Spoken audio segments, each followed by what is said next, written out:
I definitely liked a lot more what I saw Okuda, especially in that Cardinals game. Even that pick was reminiscent of a pick he had in college. I forget against who. Like perfect. It was very reminiscent of that play.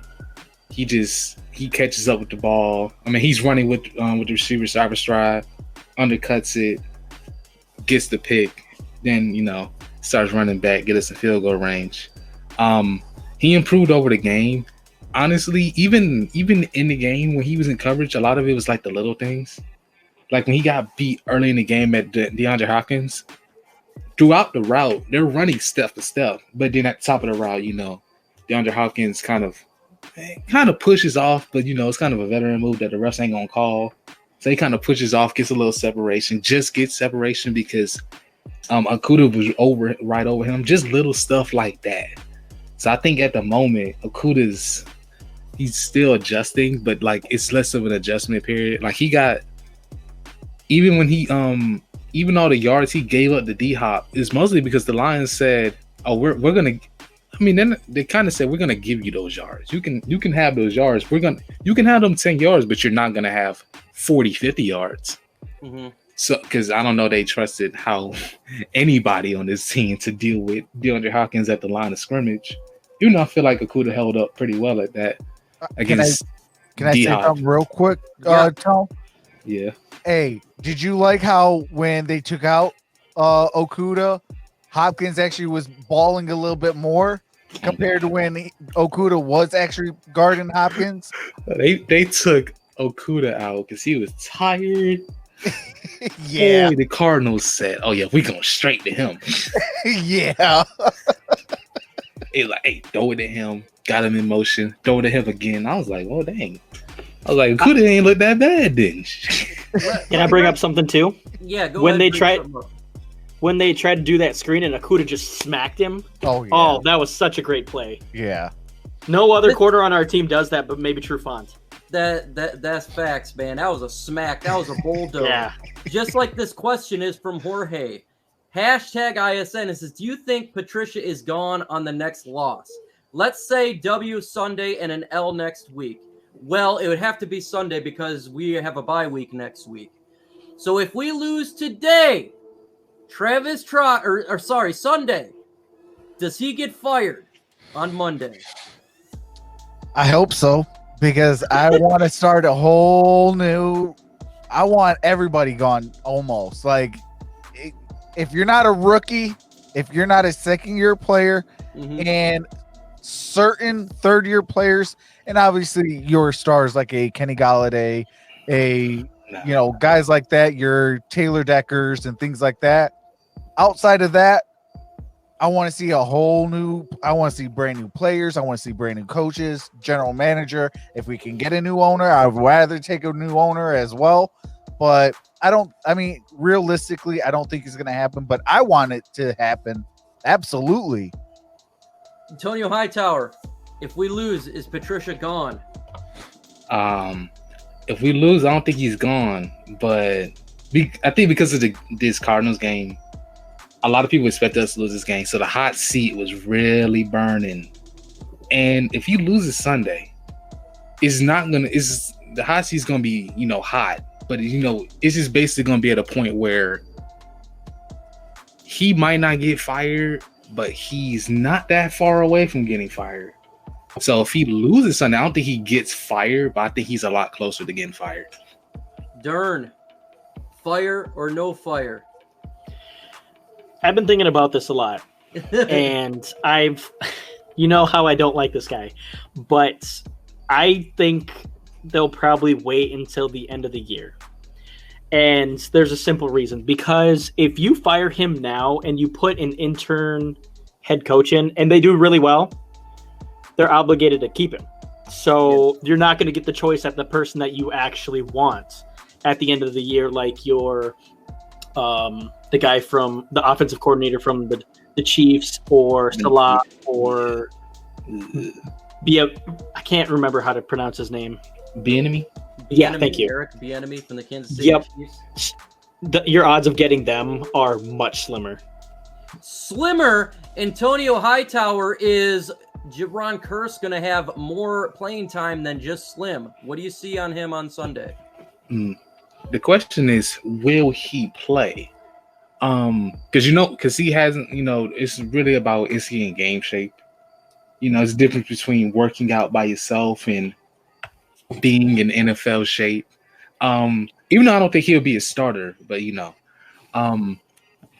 if he's out there, I would think they're probably going to use him kind of like a linebacker, basically. I mean, the guy's 6'4", they're going to use him like a linebacker. The Lions like to use their strong safeties a lot like linebackers. I would be interested. I think we could see some him on Jared Cook. Okay.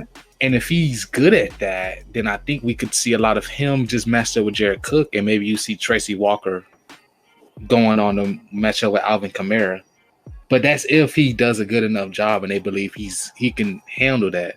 Because, Jared Cook is a pretty athletic tight end.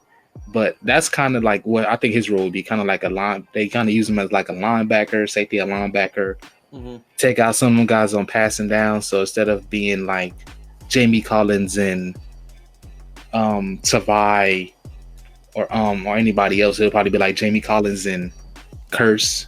Probably see him against a couple tight ends. Probably. I don't think you see him against a running back. I don't know they trust his speed like that, but his size probably be better used against tight ends. So they'll probably use him like that, That's kind of what I would see from him. Michael says, what rate the offensive line out of 10? I give it an 8. I like this offensive line a lot. I think it's universal. I'm going to give it an 8 out of 10. I'm sure the other guys would probably give it a high marks as well. Facts. I'm at an 8-9. What about you, Dern? For me, 5 is an average. So okay. no, hold on. 5 is average, okay? Yeah. So the Colts would be about a 9 for me because I think they have one of the best lines in the league. For us, I think our line is slightly above average, and they need to prove it to me a little more. I'd probably do a 6.5 or 7. Okay. Andrew Lunsford says, how do you think Seattle Seahawks will do against the Miami Dolphins on Sunday? I think they're going to win. They're putting up 50. Yeah, I think they're Wilson's looking like an MVP player candidate. I think that DK Metcalf and Lockett and Wilson, they're going to put up some points. And so, yeah. Lions, regarding our running back situation, I hate the running back by committee. If you had to pick a running back to take the majority of the snaps, who would it be? Right now, I look, if this sucks here, this question sucks. Why? Because I want to see DeAndre Swift running the football, but Adrian Peterson has been productive. Yeah. You know what I'm saying? You can't ignore it. The guy's doing it. And so I want to see a 50-50 split between these two. But majority, God dang. For wins right now, I think that Adrian Peterson is probably the most reliable guy. Because he's just been consistent. He's beating those holes. But I want to see DeAndre Swift, trucks. Absolutely. I'm with you, Mike. Like, you got to feed the hot hand. And that right now is Adrian all-day Peterson. Yes. And I would love to see DeAndre Swift. You went and got him. He wasn't supposed to be there in the second round this past draft. So I want to see him. Obviously, Kerryon Johnson. Kerryon's being Kerryon. Darn, I know you want to talk about this one. Yeah, I haven't seen a Lions running back consistently get over 10 yards since Javid Best. So AP really excites me, and I'm glad he's getting the lead. Because, like you said, he's the only one that's consistent. I mean, Kerryon was pretty good against the Packers. And I think it would do Swift really, really good to learn from AP. I think AP is a great teacher for DeAndre Swift. And TA, I already know how TA feels about this. He says, how do you feel about AP, the lead running back? What will happen to Swift this season? Let him learn. I think I want DeAndre Swift to touch the football. He did not have a single carry in the running back position last week. To me, that's unacceptable. I think he should have more running. I want to see, but Adrian Peterson is still producing. The guy is a monster. We have to admit the guy is hitting the hole, and he's strong. Antonio Hightower, what do you want to see? What do I want to see? I mean, honestly, I'm not surprised. I already said coming out that Swift's best ability probably would be his receiving ability. They would kind of use him a lot more like his receiving back. I thought they would use him more in the running game, but I also didn't think they would pick up Adrian Peterson. So at this point, I'm with the running back committee. You keep him healthy. Yeah. Because one of the things about being a running back position is one of the most replaceable positions. One has one of the shortest lifespans of any position. Use it for 4 years, use you up, it'd be broken down and throw you away. So our guys are healthy right now because you're not putting a full load on any of them, and their performance is, better if you just use them for that specific skill set. But I mean, AP should be the lead back. It's really between AP and Carry-On at this point, and they're really just been riding with the hot hand. With the Packers, they went with Carry-On. With the Bears, they went with AP. With the Cardinals, they went with AP. But, next game, they might go with Carry-On. They just kind of been riding the hot hand at the moment, and then Swift just gets in there when they need to pass the ball. But I think we might see some more running attempts over time. I do like the idea of finally playing the hot hand. Just do that. I think that's always a good thing. #Lions, go back in time to the NFL draft. Who do you take? TJ Hawkinson or DK Metcalf? This is an interesting one. TJ Hawkinson easily. Okay, yep. we got easily. TJ Hawkinson. You got TJ Hawkinson as well. DK Metcalf's special though, guys. If I want a fast receiver, I just pick up a fast receiver. My thing would have been I would take Josh Allen, but I like Lions felt like that too. Yeah. But I'm gonna go with TJ Hawkinson here because you're really starting to see him develop right now. And the Lions are good at getting wide receivers. I think we consistently can find guys like the Kenny Galladays in the third round. But we've had issues with the tight end. So DK is a spectacular player, though. That's a little bit harder for me than the other people just jumping in there. What does DK do better than John Ross? He can actually catch the ball. DK's had catch. He has drop problems. That's fantastic. He's a good player. I'm not going to throw any. I'm just saying he's kind of stronger. He's much stronger. Guy. Sure. He reminds me of a T.O. But he's a lot stiffer. I'm just saying he's kind of just a deep threat. He just kind of runs fast in a straight line. They just say do that, and then you can find a lot of receivers to do that. I think he's on the perfect team. You know what we like here in ISN? He plays with the arguably second best quarterback in the NFL. You know what, like here at ESN, we like something very strong. We like strong D's, but we also like strong thumbs up. We got 71 in the chat with 54 thumbs up. Let's get those thumbs up. I think we can hit 60 with the 71 in here, folks. And man, I think the chat's booming, so maybe we'll do a little bit of extra time here. I want to talk about some bold predictions. The Lions versus the New Orleans Saints. We will get to your questions, folks, but I just want to get this in here. Lions versus New Orleans Saints, Trox. What's a bold prediction for Lions versus Saints? Bold prediction for the Lions and Saints. Yeah. Lions go 2-2. That's pretty bold. Lions pulling up another W, Dern. What's a bold prediction? Is Thomas playing? Guess I need to know. I say he will play. He will like he is. Yeah, he is. Okay. Well, I get to start him this week. So I think that's terrible. That's terrible. Against your own team. I saw it. Okay. Hold on. I think my bold prediction is the Lions do much better against Kamara than the Packers did. That's fairly bold. Antonio Hightower. Can't do much worse.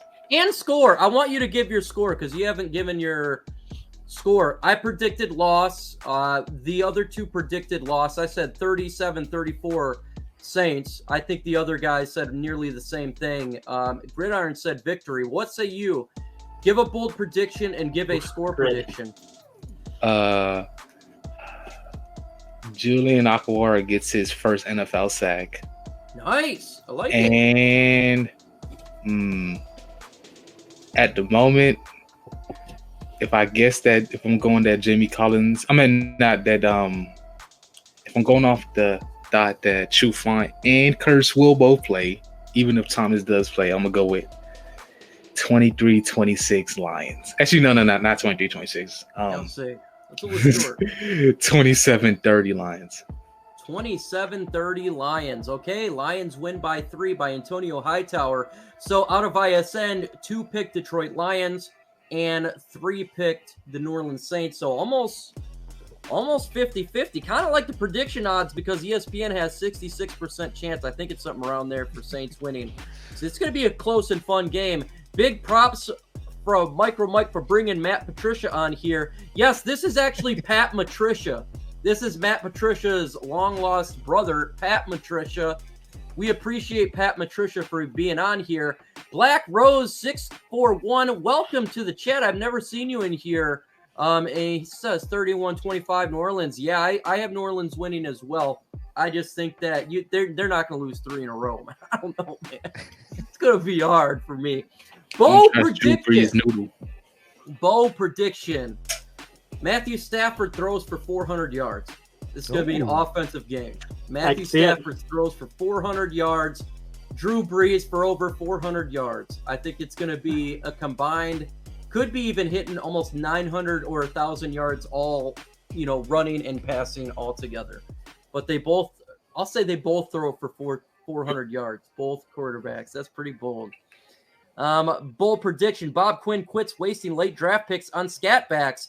That would be a nice bold prediction there because Huntley is not here and Ty Johnson's probably going to the practice squad because he just got released. We did talk about that in the beginning of the show if you want to hear that.